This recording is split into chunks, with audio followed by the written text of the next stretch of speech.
ایک بات آپ نے کئی دفعہ سنی ہوگی، میرا بڑا دل کرتا ہے پھر سے اس کو دہراؤں۔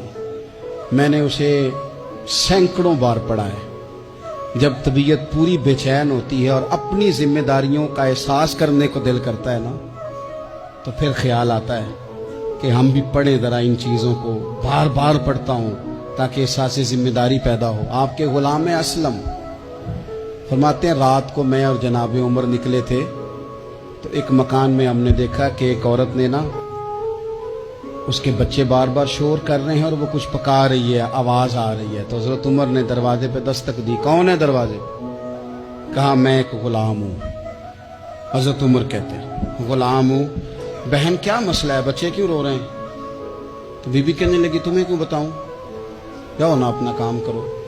حضرت عمر نے اصرار کیا تو تلخ لہجے میں، جس سے غصہ نہیں کر جاتے حکمران، councillor, chairman, M P M N A ناراض نہیں ہو جاتے، اس تلخ لہجے میں بی بی کہنے لگی دعا کرو اللہ میرے اور عمر کے درمیان قیامت میں فیصلہ کرے۔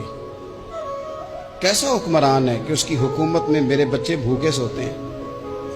یہ میں نے پانی میں روڑے ڈال کے چڑھائے ہیں، لیکن یہ پیٹ کی بھوک یہ بڑی ڈاڈی ہوتی ہے، یہ نیند بھی نہیں آنے دیتی۔ خیال تھا رو دو کے سو جائیں گے، پر سو بھی نہیں رہے۔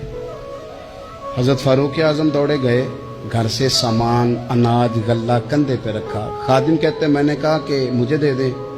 فرمانے لگے چل تو وعدہ کرنا قیامت میں بھی میرے بوجھ اٹھائے گا۔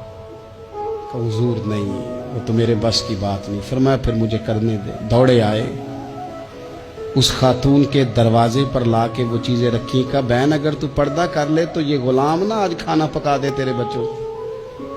پھر وہ گھی چڑھا کے، چینی ڈال کے، کچھ سامان پکتا تھا وہ کھانا پکایا۔ غلام کہتے ہیں جب پھونکے مارتے تھے تو داڑھی سے دھواں نکلتا تھا، آگ جلاتے تھے دھواں نکلتا، پھر کھانا پکایا، پھر ان بچوں کو کھلایا۔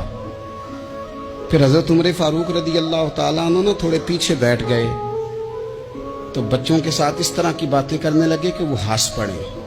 جناب اسلم کہتے ہیں بچے اس بیوہ کے ہنستے تھے، بچے ہنستے تھے اور عمر روتے تھے۔ جب وہ ہنستے تھے تو فاروق روتے تھے۔ پھر وہ بچے آہستہ آہستہ لیٹنے لگے، اور جب وہ سونے کی طرف بڑھنے لگے تو حضرت عمر کہنے لگے بہن میں جاؤں؟ کہنے لگی رب تیرا بھلا کرے، میرا کلیجہ پھٹ جاتا اگر میرے بچوں کو آج شام بھی روٹی نہ ملتی۔ تو سیدنا فاروق اعظم رضی اللہ تعالیٰ عنہ کہنے لگے پھر تو میرے لیے دعا کرے گی؟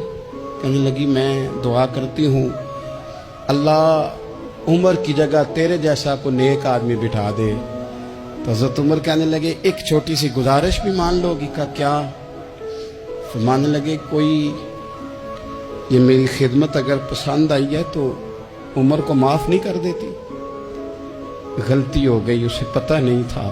اپنے منہ سے کہنے لگے سیاںا بھی نہیں، باشعور بھی نہیں، اسے چاہیے تھا خلافت کی ذمہ داریاں نہ لیتا۔ لیکن حضرت صدیق نے کہا تو وہ مان گیا، لیکن بہن میں اسے جانتا ہوں، بزدل بڑا ہے، کمزور بڑا ہے، ضعیف بڑا ہے، اگر تو قیامت میں اس کی شکایت لگائے گی تو بڑا کمزور پڑ جائے گا۔